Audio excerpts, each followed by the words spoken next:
en live. Salut à tous, bienvenue pour ce nouvel épisode de la Cantina. Aujourd'hui, je suis accompagné de Galette, salut, Salut à tous. et de Maitro, salut, Hello. salut à tous. Merci les gars de participer à cette émission. Aujourd'hui, comme d'habitude, on est sur la fin du set 3, on va revenir un peu sur les résultats de la semaine au niveau des PQ, les nouveaux decks qui sont un peu sortis du lot. Ensuite, on fera un nouveau point avec vous. J'ai envie d'avoir votre avis sur votre retour sur cette premier anniversaire du jeu, votre ressenti, et qu'est-ce que vous entendez pour la prochaine saison. Ensuite, on aura peut-être un petit débat sur est-ce que c'est un jeu fait pour les collectionneurs ou est-ce que c'est uniquement un jeu pour les joueurs.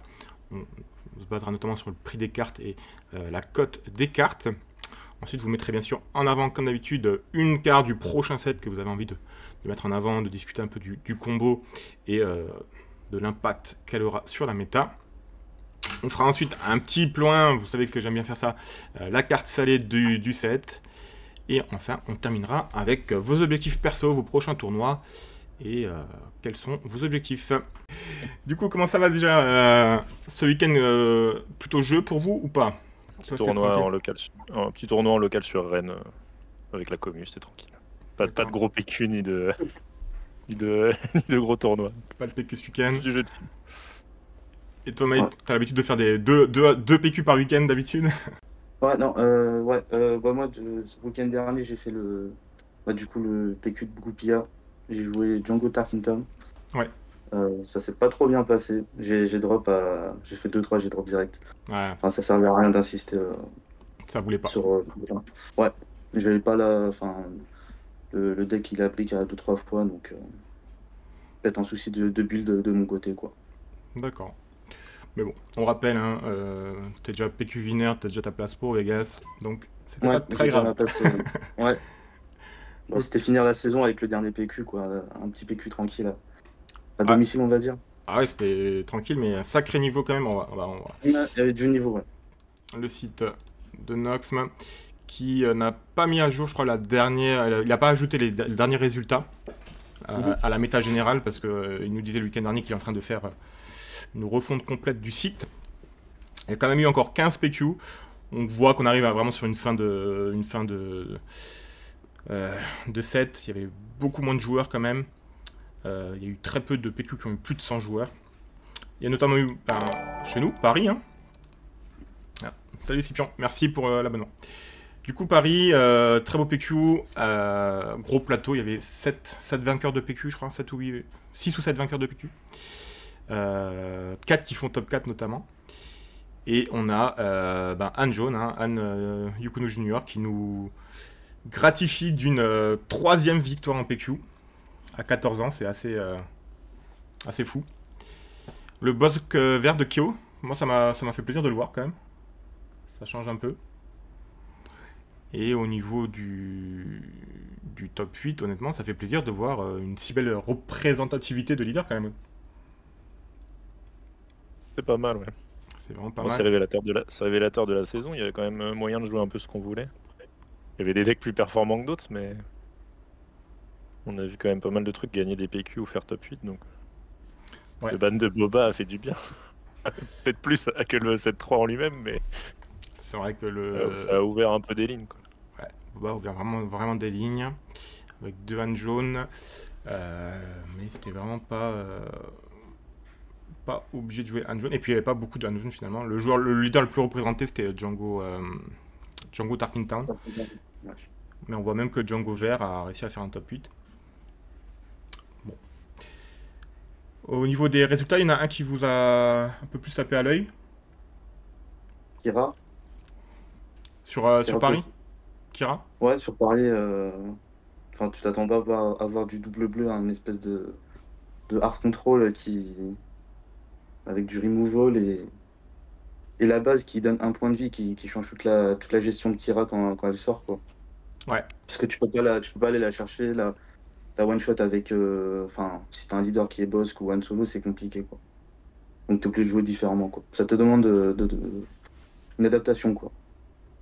C'est vrai qu'elle a surpris. Hunter, il était. Ouais, en plus, il a fait un sacré parcours. Mm. Et il se fait battre en demi par Spike. Non, en quart par Spike, c'est ça? Ah, Ouais. ah, c'est ça. Alors qu'il l'avait battu 2-0 en phase de ronde. Ouais. Et là, il prend Il avait 2-0 perdu en. sa première game de la journée et il a tout fait en sous-marin Spilk. Ouais. C'est vrai que Spike, il était parti en 0-1 et puis après, il a fait une 6-0 remontada là. C'est Incroyable. ça. Et après, tu as aussi le Anakin d'IFA Oui. qui la veille, il a fait finale Il fait finale à Lommel, ouais. à, à Lommel et à Paris qui fait demi-finale. Donc, Ouais. joueur très solide, quoi. Ouais, je vous mets la game d'ici demain ou après-demain sur la chaîne. J'ai eu la chance de la filmer. Il perd contre, encore une fois, Yuku, c'est ça? C'est devenu sa némésis, là. C'est ça. Il avait battu en finale à Paris 2 semaines avant, c'est ça, hein, je crois? Ou quelques temps Ouais, avant, quoi. de quelque chose près, ouais. Ouais, il est là. Et à Lommel, il perd contre un Palpa jaune. Ouais, ok. Un Dark Vador, quand même, en Belgique, là, qui fait Ouais, demi-finale. c'est le même Vador que j'ai affronté à Namur. Euh, En finale? il- En finale, ouais. Mais il a eu sa place, j'ai vu qu'il avait pris sa place au PQ de Gouda, D'accord. aux Pays-Bas, là. Ouais, donc un joueur aussi qui a un peu de bouteille, quoi. D'accord. Ouais, ça tryhard beaucoup chez les Allemands, quoi. Ouais. Bah, il a, Ils ouais, bah, veulent il a même fait, il a fait des petits frères, parce qu'il y a un deuxième Vador dans le top 8, là. Ouais, ils veulent le Vador Showcase à Milan. c'est ça.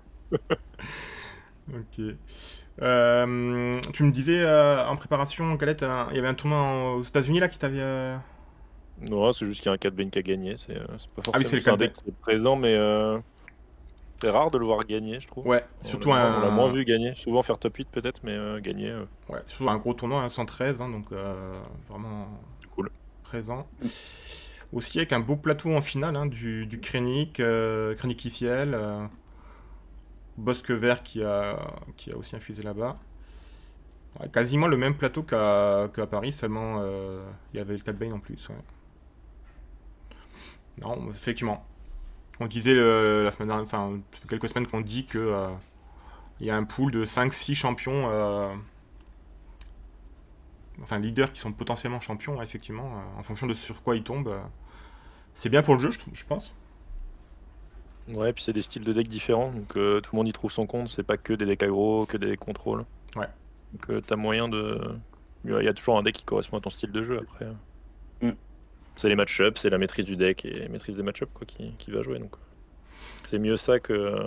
Enfin, ça récompense aussi les gens qui s'investissent sur un deck et qui maîtrisent bien leur pack et les match-ups, donc c'est cool. Ouais, ça c'est clair. Bon, ça se voit sur les résultats, hein. Si c'est souvent les mêmes joueurs qui arrivent dans les tops, c'est que le jeu il récompense normalement le fait de jouer et de Ouais. connaître son pack. Ouais, clairement. Si c'était des gens différents toutes les semaines, tu pourrais te dire, alors que tous les joueurs sont les mêmes, tu pourrais dire bah il y a beaucoup de random ou peut-être que les jets d'initiative jouent.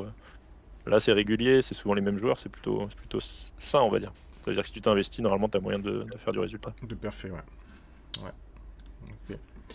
Donc là, c'était le dernier week-end sur le set 3. Ce week-end, normalement, il n'y a rien, je crois. De mémoire. Et le week-end prochain, c'est déjà les AP. Il y a Cannes ce week-end, on va avoir les dernières cartes, on va avoir les prestiges et les showcases, enfin. On va voir, ouais. On va avoir plutôt du pimpage à Cannes, C'est ça. sur le tapis rouge. Et donc, on termine tranquillement ce set 3. On disait la semaine dernière, très peu impactant finalement. Je sais pas ce que vous en pensez. Au niveau du power des cartes, très peu de cartes qui sont entrées dans beaucoup de decks. On va dire le plus gros point de ce set 3, ça a été le ban de Boba, quoi. Ouais, il y a 2-3 leaders qui sont joués. Il y a t'as Anakin quand même c'est plus les leaders que les cartes en elles-mêmes. Ouais, c'est ça, c'est plutôt les Ils leaders sont qui venus ont. compléter la méta quoi. Django il est 7-3 aussi je crois. Bon après il prend peut-être la place de Boba mais Django et Anakin qui sont pas mal joués. Il y a quelques légendaires intéressantes et puis cartes qui vont venir compléter mais pas de bouleversement monstrueux quoi. Toi, De mon vraiment, point de vue. ton set 3, t'en as pensé quoi? C'est le set 3, il a un power level qui est vraiment en dessous par rapport au premier set, c'est sûr, et pas même par rapport au deuxième set, quoi. Les légendaires elles sont moins intéressantes dans le 7-3 que tout le reste. Donc c'était plus des petites cartes à gauche, à droite, des cartes qui vont venir compléter des decks compétitifs, mais tels que Pokun, mais ce sera pas il n'y a pas de grosses cartes clés majeures qui bouleversent la méta, quoi. En vrai, c'est effectivement les leaders qui viennent remplacer, quoi. Ouais. Qui viennent s'insérer dans le format. C'est vrai que Voilà. les leaders ont été des bons leaders dès le départ. Ouais. Moi, ce que je trouve dommage, c'est ça fait 2 sets, parce que sur le deuxième set aussi, enfin, les archétypes qu'ils essaient d'introduire, donc la valorisation, la coordination, ils en parlent même plus pour le prochain set, quoi. Donc c'est un peu ça que je trouve dommage. Ouais, C'est c'est un ça. set, une mécanique, quoi. C'est ça. J'ai l'impression que c'est ça leur objectif à chaque fois, d'insérer une nouvelle mécanique pour un set, quoi. Ouais, c'est ça. Ouais, je trouve que potentiellement c'est un problème à long terme parce que tu as des leaders qui sont très impactés par une mécanique. Je pense à Rondo et Lando qui jouent sur la contrebande. Bah, en fait, Ouais. si tu remets pas de carte contrebande, tes leaders ils sont injouables, quoi. Enfin, ils vont garder leur power level du set où ils sont sortis et contrebande qui est pour moi un des meilleurs trucs qu'ils aient mis en place depuis le 7-1, qui apporte vachement de profondeur au jeu, qui apporte du mind game et tout, qui est vraiment super. C'est très dommage de ne pas avoir quelques cartes contrebande à chaque extension pour venir alimenter ça, quoi. Ah, contrebande, ouais. Il y en a eu au set 3 quand même. Après, au set 4, il n'y Non, en a pas eu du tout. non, cette 3, il n'y en a pas eu. Ouais, il n'a pas eu. Ok, aucune, d'accord. DJ et tout ça, c'était Non, déjà dans le ils set ont- 2. D'accord. Ouais, tout était dans le set 2. Ah oui, d'accord. Et c'est un peu dommage parce que tu vois la mécanique, tu dis bah ça c'est un truc passe-partout, t'as des chasseurs de primes tout le temps, ça coûte rien de mettre contrebande sur une carte, tu vois. Même pour du scellé, même une carte qui serait pas jouable en construit, tu te dis bah c'est une mécanique sympa. Ouais, Mais bon. c'est vrai que c'est archétype. Après, est-ce que c'est conçu pour, avec le système de rotation, pour tout casser à chaque fois? Mais bon. Effectivement, moi, ça me semble un peu bof de créer des nouveaux mécanismes et les abandonner 3 mois plus tard. Ouais, c'est ça. Ouais. S'ils font un pool, moi je pensais, tu vois, sur cette première année qu'ils allaient faire un pool de capacité et qu'ils viendraient piocher dedans les années suivantes, etc. C'est ce qui avait été dit Visiblement, initialement, pas. en fait, hein. Que les 6 premiers Visiblement, sets seraient le corps du jeu et que... Bon, on n'est pas Et, encore aussi... visiblement, c'est pas le cas. Visiblement, Enfin, avec ce qu'on sait pour l'instant, c'est pas le cas. Ouais. Bah, du coup, ça nous permet de faire un peu la transition sur qu'est-ce que vous avez pensé de la saison 0. En fait, bon, le 7-4 va rentrer encore dans cette saison 0, du coup, parce que ça se terminera au Galactics. Mais on a déjà les 3 quarts du coup de la saison 0. Et on connaît plus de 50% des prochaines cartes. Qu'est-ce que vous, de votre expérience de joueur ou même de collectionneur, vous avez retenu de cette première année? Parce que le jeu il était sorti en mars 2024, je crois. Vas-y, les gens, vraiment, je te laisse commencer.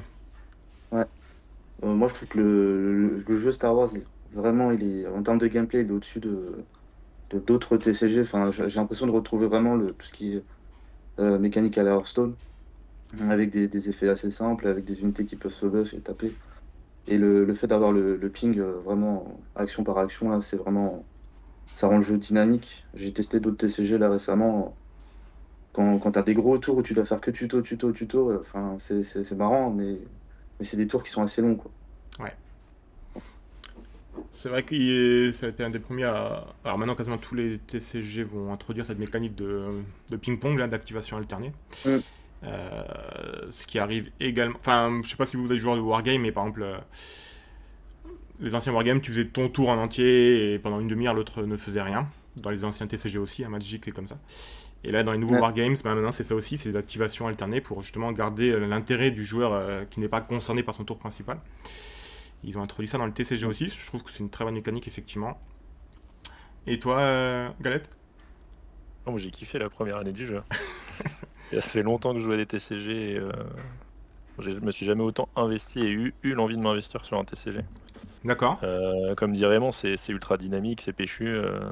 Tu retournes après le jouer à l'Orcana, t'as l'impression de jouer à Star Wars en vitesse moins 10, divisé par 10. Non, vraiment super. La communauté super. Moi, c'est aussi la première fois que je fais de l'arbitrage, on va dire, plus investi. Donc, c'est vraiment cool de découvrir cette partie-là. Ouais. Et en vrai, les présentations qu'on a eues, alors il y a des choses sur les récompenses actuelles, etc., qu'on peut critiquer, mais le modèle qui semble proposer un peu à la Magic à l'ancienne, avec les points pour se qualifier, un peu un circuit compétitif où tu valorises la, la constance dans les résultats. Les Ouais, joueurs l'assiduité, ouais. pas forcément le joueur qui va finir premier, mais le mec qui va faire 3 top 8, bah, c'est comme s'il avait gagné un tournoi en termes de points. Donc je trouve ça c'est un bon système. Et moi, je ne peux que souhaiter que ça dure le plus longtemps possible. On va en profiter de ça dure. Le système qu'ils ont mis en place de Star Showdown, bon, ça je pense que ça va être vraiment anecdotique, puis de Planetary qui était vraiment un peu le Graal, mais finalement avec ce nouveau set, il y en a eu tellement qu'il a été un peu dévalué pour certains joueurs, ça a été un peu dévalué. Et maintenant, donc les régionales, les sectorielles, puis les Galactics, et la prochaine saison qui se basera donc sur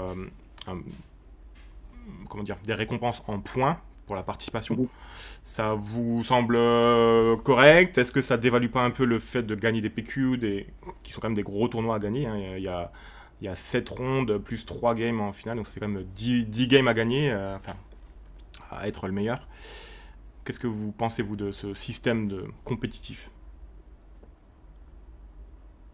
Vas-y, Raymond. Ouais, par rapport au PQ, de toute façon, ils avaient besoin de faire des essais pour vraiment jauger, pour savoir quel type de communauté ils ont dans chaque région. Donc, c'est normal qu'ils fassent, on va dire, la saison 0, saison test. Ils ont besoin de prendre des données, de la data, c'est important. Pour la saison suivante, ils réajustent en fonction des régions le bon nombre de PQ en fonction de la population de joueurs. Et après, oui, ça fait bizarre quand tu vois que certains qui font un PQ à 16 joueurs, ça dure 2-3 rondes et après, t'as le top et c'est quasiment fini. Alors que t'as d'autres PQ où t'as vraiment 7 rondes et faut les enchaîner, plus le top. Ouais, ça demande beaucoup de concentration. Et après, un peu de luck aussi dans les pairings, quoi, pour continuer dans le tournoi, quoi. C'est ça. Et toi, Tom? Moi, je pense que tu parlais des showdowns là, qui devenaient anecdotiques. Je pense qu'on va avoir le même système de basculement qu'on a eu au set 1. Le showdown, c'était un peu le Graal. C'est ça. C'était les plus gros tournois. C'était gagner le showdown, c'était incroyable. Alors que maintenant, gagner un showdown, c'est. J'ai envie de dire, tout le monde gagne un showdown. Non, mais c'est un peu le sentiment que tu as, alors que ça reste un tournoi. Si t'as pas gagné ton showdown à 50 ans, t'as raté ta vie, c'est ça? Ah, mais ça reste un tournoi local à petite échelle et je pense que c'est important de garder ce type de tournoi-là boutique où tu vas jouer avec la commu que tu connais et en fait c'est la première fois que tu vas peut-être faire un vrai tournoi, mais au moins c'est avec des gens que tu connais, c'est dans ta boutique, donc c'est vraiment cool. Et je pense qu'on va avoir la même chose sur les PQ.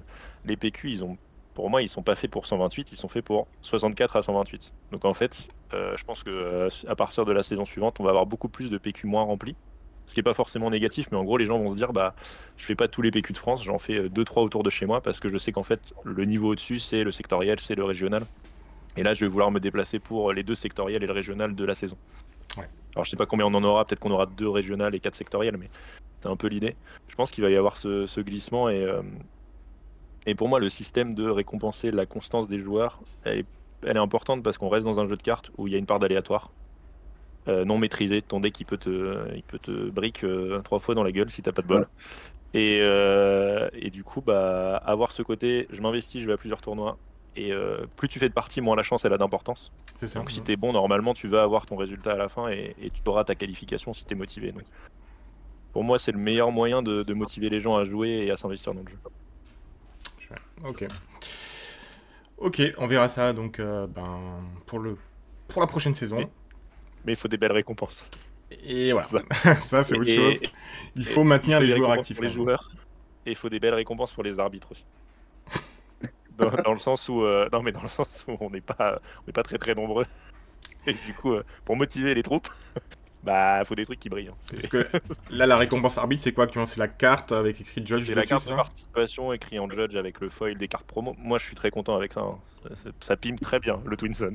Mais je peux comprendre que, en fait, ce qui pose souci, c'est la compensation des arbitres. Elle est couverte par la boutique aujourd'hui. Et je pense que c'est ça qui pose problème et potentiellement.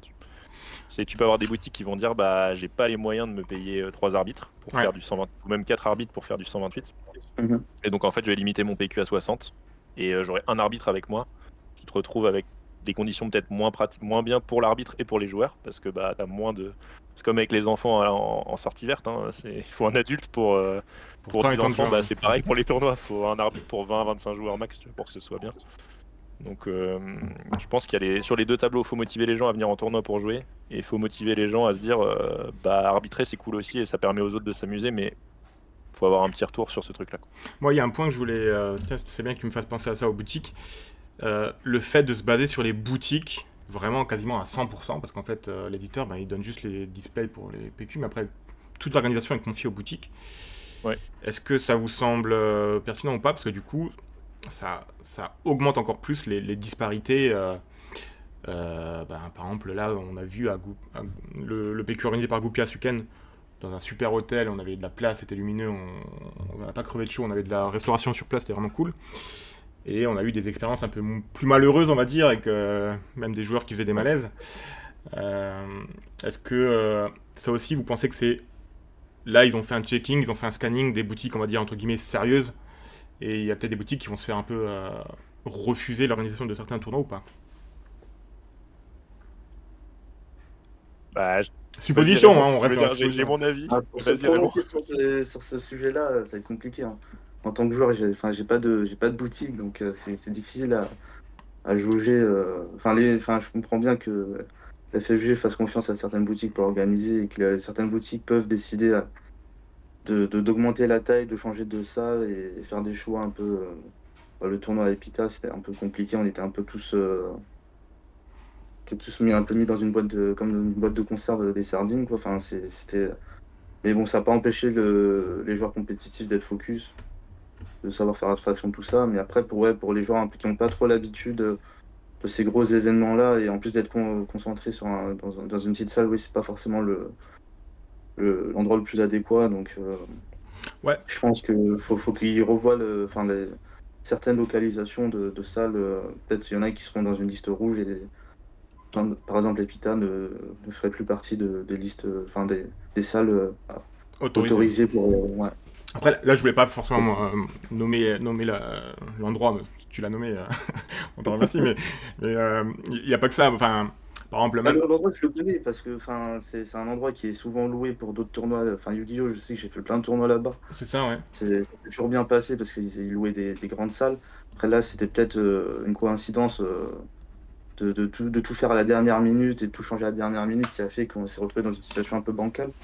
Après, pour avoir discuté avec beaucoup d'organisateurs aussi, bon, on est sur la saison 0, ils ont été souvent prévenus un peu limite niveau timing pour s'organiser, tout ça, il faut quand même trouver les salles, tout ça, donc des fois, effectivement. Et après, sur certaines villes, c'est plus difficile, hein, Paris, on va dire, intramuros, c'est peut-être plus difficile de trouver des salles pour accueillir autant de joueurs.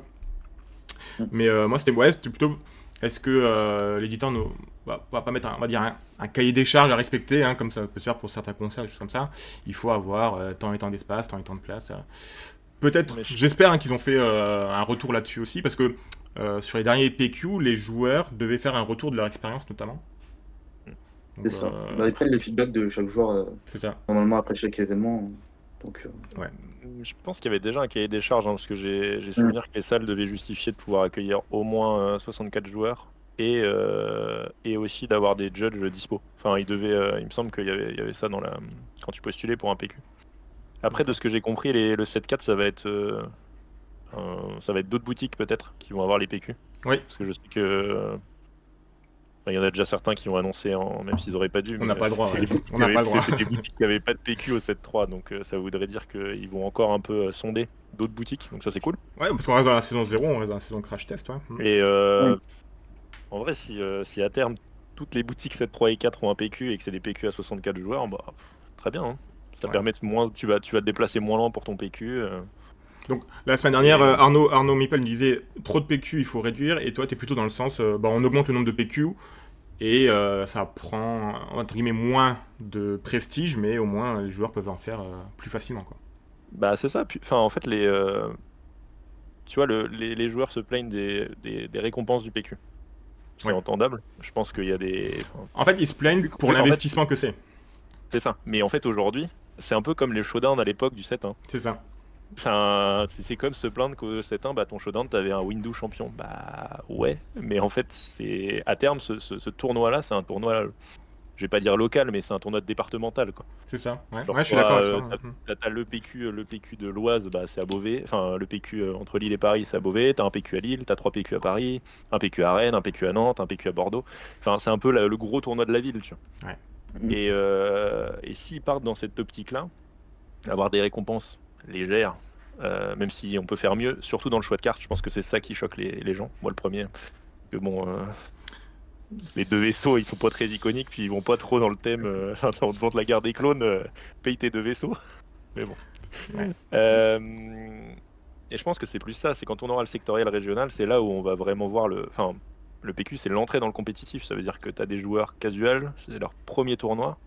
Bah, ça peut pas être la fosse au lion, tu vois. Enfin, ça peut pas être un truc où tu lâches 30 € et tu repars avec une carte participation. Il faut que ce soit un truc accueillant et que les gens ils aient envie d'y revenir. Sinon, il y aura que les gros joueurs qui vont aller en PQ et on va tuer le jeu. Donc pour moi, avoir plein de PQ, c'est pas un souci. Ouais. Et c'est vrai. pour moi, ça serait avoir trop de sectoriel qui serait un problème. Ça veut dire que si le sectoriel et le régional font pas le plein, là c'est un problème. Qu'un PQ fasse pas le plein, c'est pas grave. Non. Mais sectoriel et régional, si on fait pas le plein, là c'est qu'on a un souci autre, on va dire. À l'heure actuelle, il reste de la place pour Milan encore. Hein. Un petit peu à Milan, ça a l'air de. Enfin, je crois Ça c'est bien rempli, je pense. Je pense, ouais. C'était Lille où ça grince un peu des dents sur les prix des billets, ce qui est compréhensible. Et on va. Le Discord français a commencé un lobbying sur le Discord de l'événement. Après, la communauté française, ouais, elle est quand même. Je pense que ça a l'air d'être une des plus importantes. Déjà, sur le continent, c'est clair. Et mondialement, ça a l'air d'être pas mal aussi. Hein. Bah, ce qui est dommage, c'est de mettre tu mets le ticket d'entrée à 70 €, bah. Ouais, ça fait. Tu te prends le mur en fait. Tu te dis, je vais faire un tournoi, je lâche 70 € et j'ai un play match, je m'en fous, quoi. Un peu ça, ce que les gens se disent. Et le ticket VIP, il a combien? J'ai pas vu le prix du ticket VIP, il a combien le VIP? 135. Ok. Ou un tapis supplémentaire. T'as un tapis et des cartes promo. C'est du free to, c'est le même principe que les freemium. Tu payes pour avoir des promos et comme ça t'es tranquille. Mais après que le VIP soit cher, ça me choque pas. Tu vois, au Galactic, ils ont sorti un ticket VIP à 500 $. Bah, non mais t'as envie de le prendre, tu te fais plaisir. Après c'est bien, l'entrée du Galactic c'est 40 $. Donc c'est bien d'avoir un prix plancher et un gros prix, quoi. Ouais, je pense. Du coup, Mais du coup, le régional il coûte plus cher que le galactique. Potentiellement. Ça dépend, si t'as pris le petit déj avec les devs, c'est moins cher. Pour le régional. Okay. Ouais, le régional. Non, mais on voit qu'il tâtonne encore. On voit qu'il tâtonne. Je parlais avec Yukunu Junior là, ce week-end. Il vient d'apprendre. Alors lui, quand il a été qualifié, il a tout de suite acheté ses billets de ça. Et là, apparemment, ils viennent d'apprendre que peut-être l'éditeur défrayerait une partie des hôtels, mais sur certains hôtels, et lui, c'est pas les hôtels qu'il a pris par exemple. Donc, il y a un peu des infos qui tombent comme ça au goutte à goutte. Je trouve que c'est ça qui est un peu dommage. Bah, ça arrive que récemment, là. Donc, normalement, on devrait avoir des réductions pour le Vénitian, l'hôtel où est organisé le tournoi. Donc, après avoir. Il y a plus de combien, quoi. Ouais, il n'y a plus de chambres en Vénitienne. Je pense qu'ils c'est eux qui ont dû booker pas mal de chambres. Ils ont peut-être booké pas mal de chambres, c'est possible. Mais les infos tombent. Et, tu vois, ça c'est des trucs qui sont quand même prévus à l'avance, quoi. Je pense pas qu'ils se sont rendus compte hier que. Donc, ça peut-être pu le dire. Surtout qu'ils ont annoncé que. Alors, par contre, ça, je trouve très bien que les vainqueurs. Enfin, le top 8 du secteur et du régional seraient défrayés pour le Galactics. Ah, c'est une belle récompense. Hein. Ouais, seulement pour le régional. Top 2 pour le sectoriel. Et par contre, t'as top 8 à sa place en sectoriel. En fait, top 8 t'as ta place, par contre, top 2 défrayé. D'accord. Et régional, je sais pas s'ils ont poussé plus loin les places dans le régional ou si c'est juste top 8. Régional, il me semble que c'est top 8. Juste top 8. Tout est pris en change. Ouais, c'est vrai que t'as mentionné Mace Windu, mais à l'heure actuelle, je crois que Mace Windu c'était la meilleure carte qu'on pouvait gagner actuellement parce qu'elle était pas mal et elle était stylée et elle était pas mal. Parce qu'après les autres cartes. Non, mais la récompense était cool, mais c'est une récompense de showdown. Elle est adaptée au tournoi que tu fais, tu vois. Tu gagnes tes cartes promo, tu gagnes 3 boosters et c'est très bien, quoi. Ouais. Effectivement. Donc peut-être, voilà, ça, je pense que c'est effectivement augmenter les prix, ça me semble la base. Pour surtout garder les joueurs très investis, qui continuent de rester investis, effectivement. Ouais. Ça nous fait basculer tout doucement vers... bah non, c'est une bonne transition même vers... est-ce qu'on est plutôt sur un jeu de collectionneur ou pas? Parce que tout le monde l'a vu, le prix de certains TCG, on a des prix des cartes un peu délirantes. Est-ce que c'est porté par les licences? Est-ce que Mickey... il y a tellement de fanboys qu'effectivement, il pourrait même sortir... comme tu disais, un mug Mickey, il se vendrait à des prix fous. Quand on voit le prix des cartes Star Wars qui augmente très peu... Alors déjà, le booster Star Wars, ça je sais pas si vous le saviez les gars, c'est un des boosters les moins chers de tous les TCG. Parce qu'on a beaucoup de cartes pour 4,50€.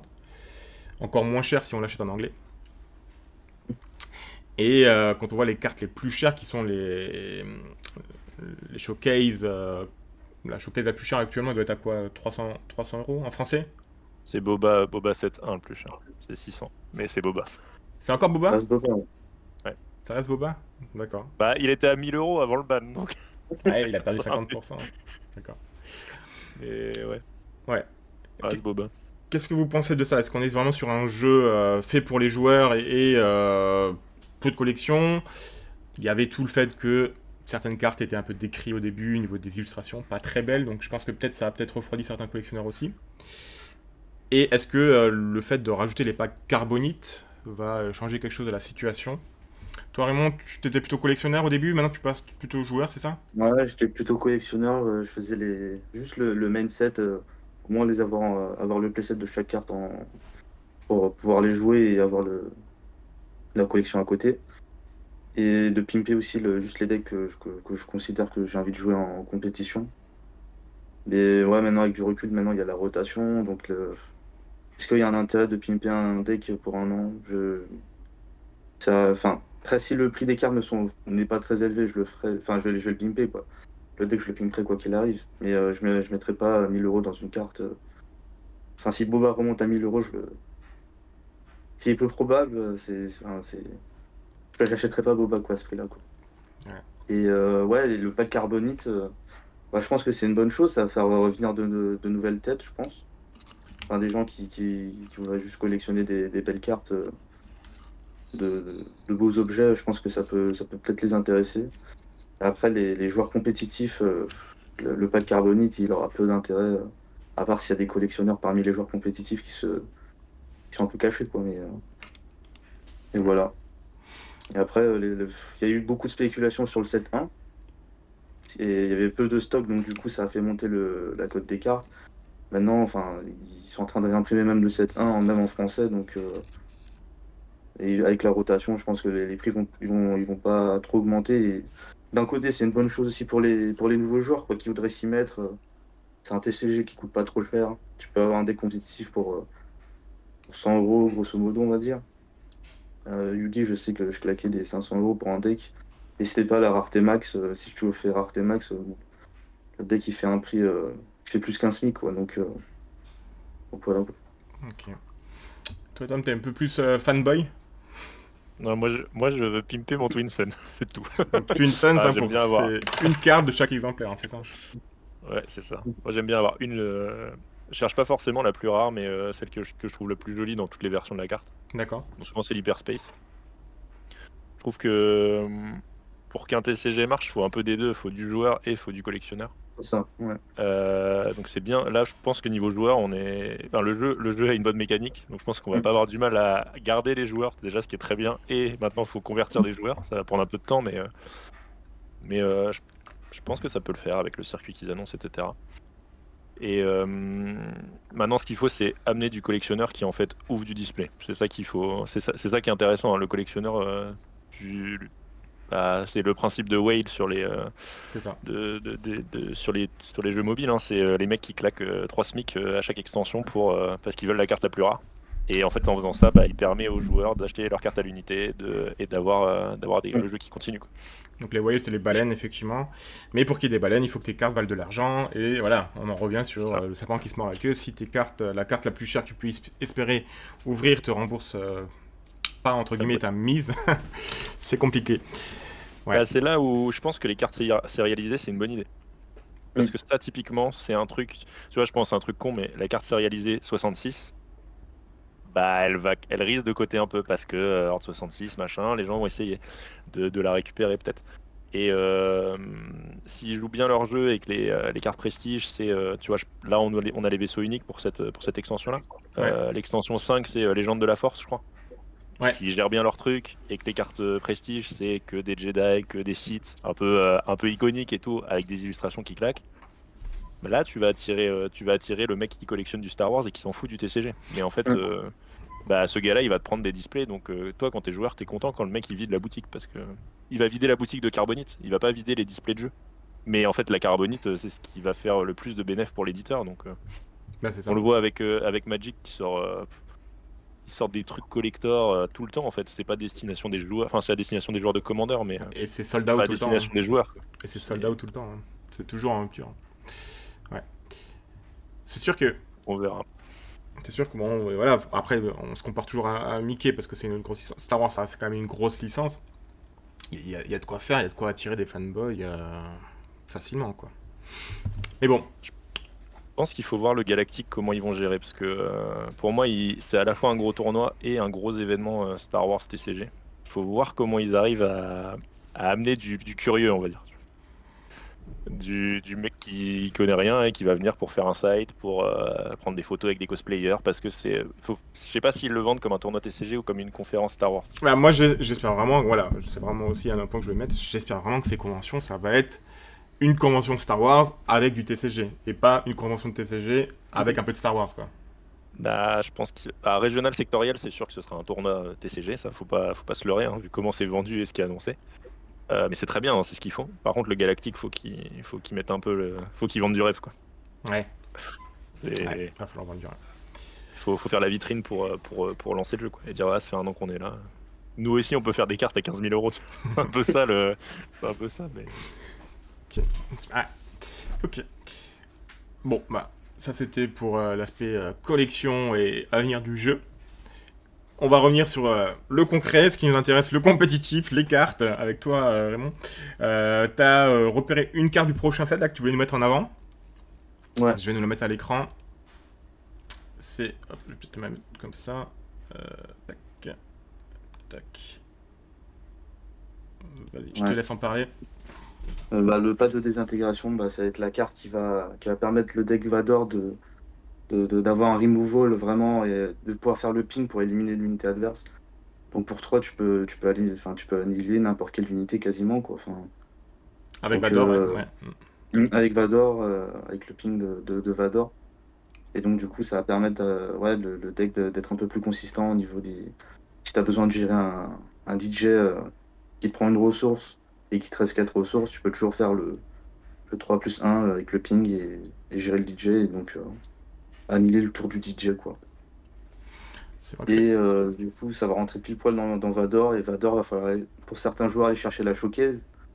Donc il y a cette carte-là, il y a aussi la nouvelle carte de rampe là, que j'ai vue pour 6, là, le vaisseau, qui rentre aussi parfaitement dans ce deck, donc le deck il va être bien puissant là, pour le prochain set.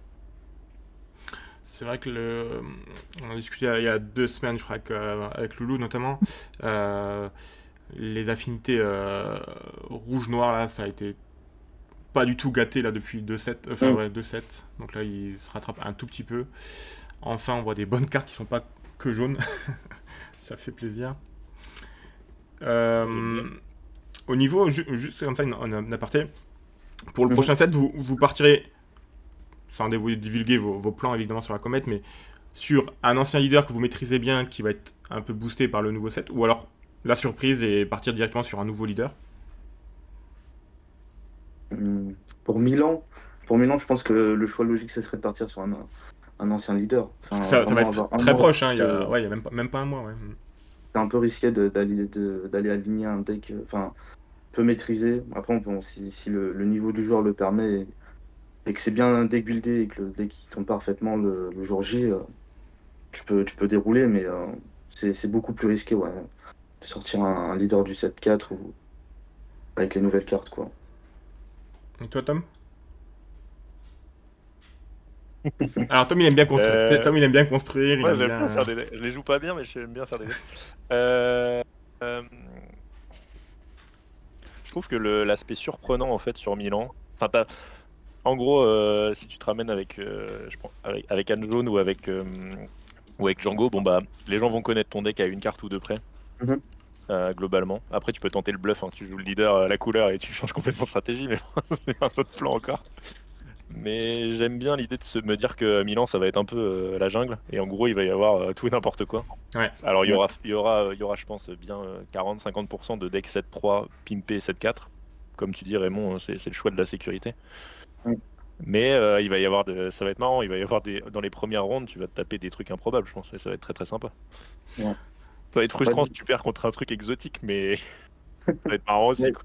Disons que un bon joueur de Star Wars, il va voir, enfin, il saura s'adapter en fait. Même s'il y a un deck exotique, il sait que son deck, il sait ce qu'il veut faire avec son deck, il est polyvalent, il saura réagir face à un deck qui est exotique. Après, si c'est un deck qui est un peu plus avec des lignes de gameplay un peu plus ciblées, plus aggro, bon là, t'as pas d'autre choix que de bourrer des fois.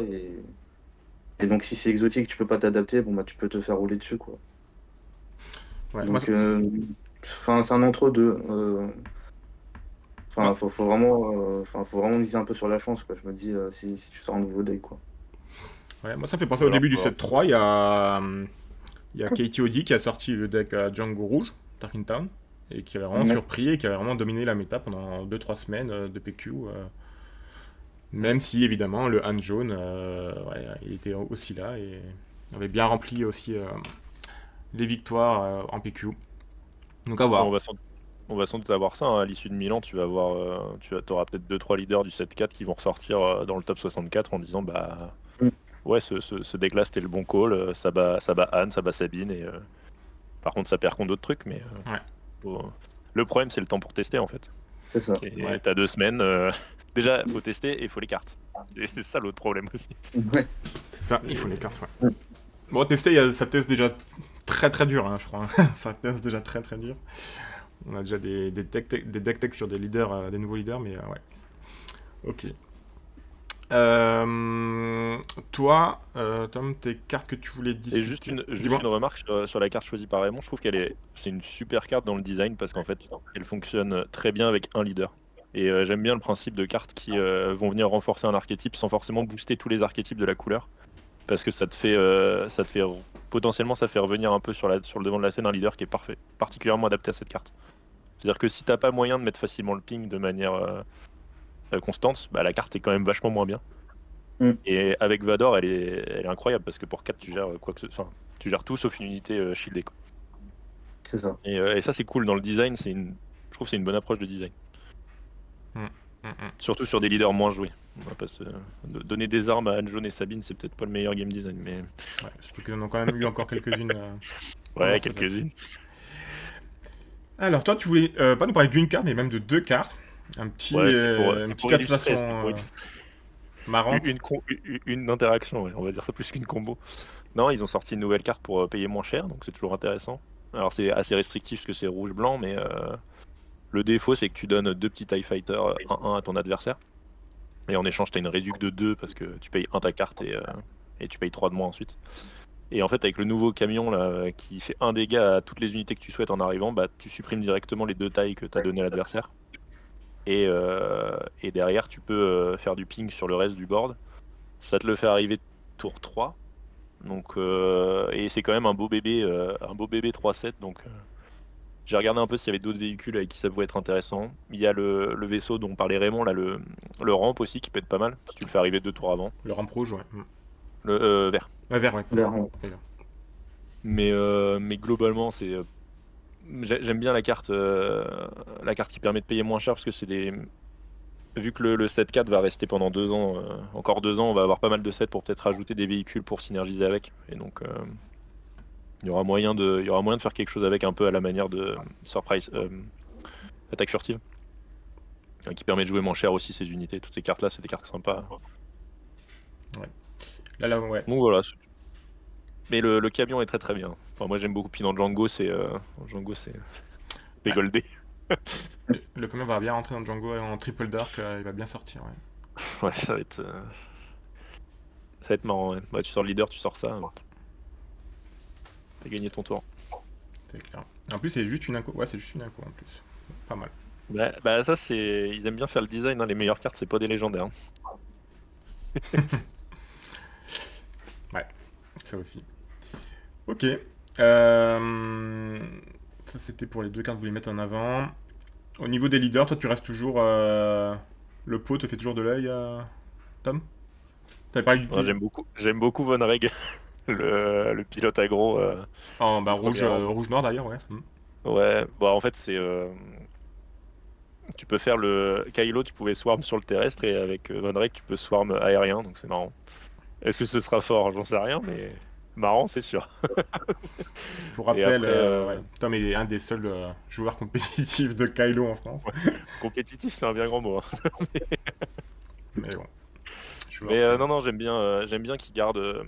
J'aime bien que chaque extension, t'aies des leaders pour tous les goûts. Ouais. T'as de l'aggro, t'as du contrôle, t'as des trucs un peu synergie.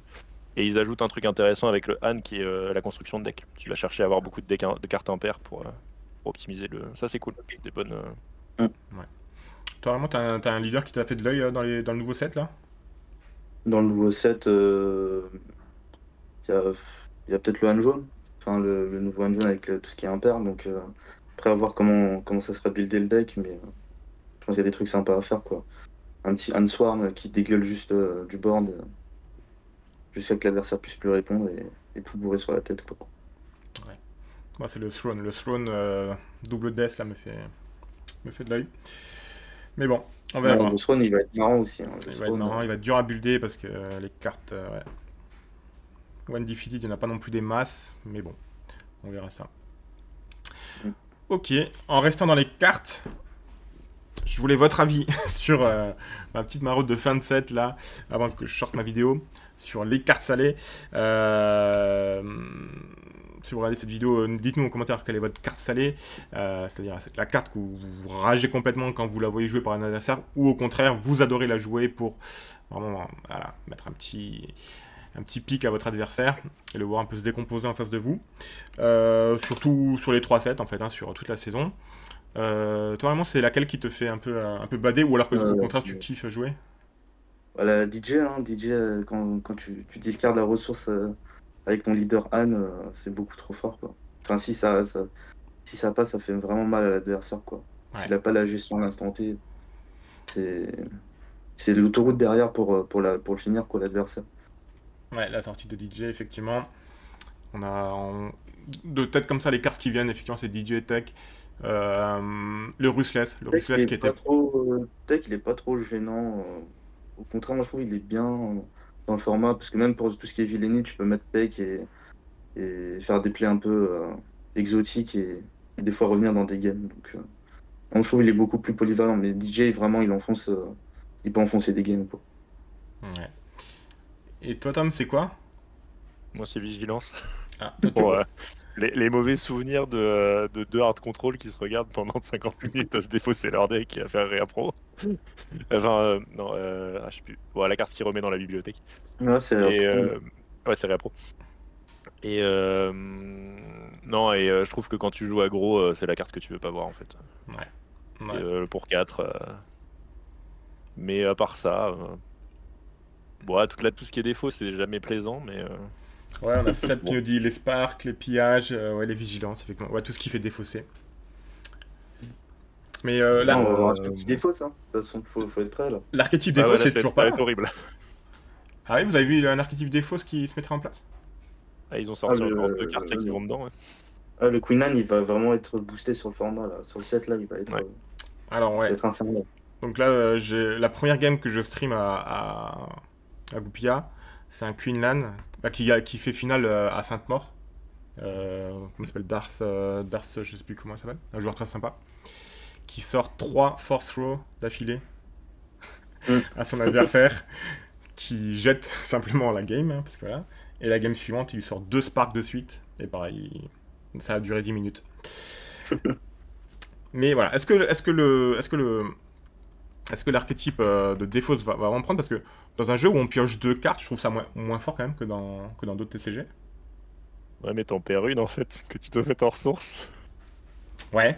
En fait, c'est ça, c'est la défausse en début de partie qui est vraiment pénalisante, je pense. Bah, même en fin de partie. Vas-y, Raymond, vas-y. Voilà, des cartes, ça va vraiment faire mal, hein. Enfin, tu peux. Enfin, si t'as Force Throw, Spark, Pillage, plus Ahsoka, euh, même Body Rook, enfin, les cartes comme ça, c'est l'enfer, quoi. Enfin, en fait, tu contrôles la main de l'adversaire. Donc, s'il a plus de cartes en main et qu'il a pas de smuggle, il peut pas revenir dans la game, en fait. Hmm.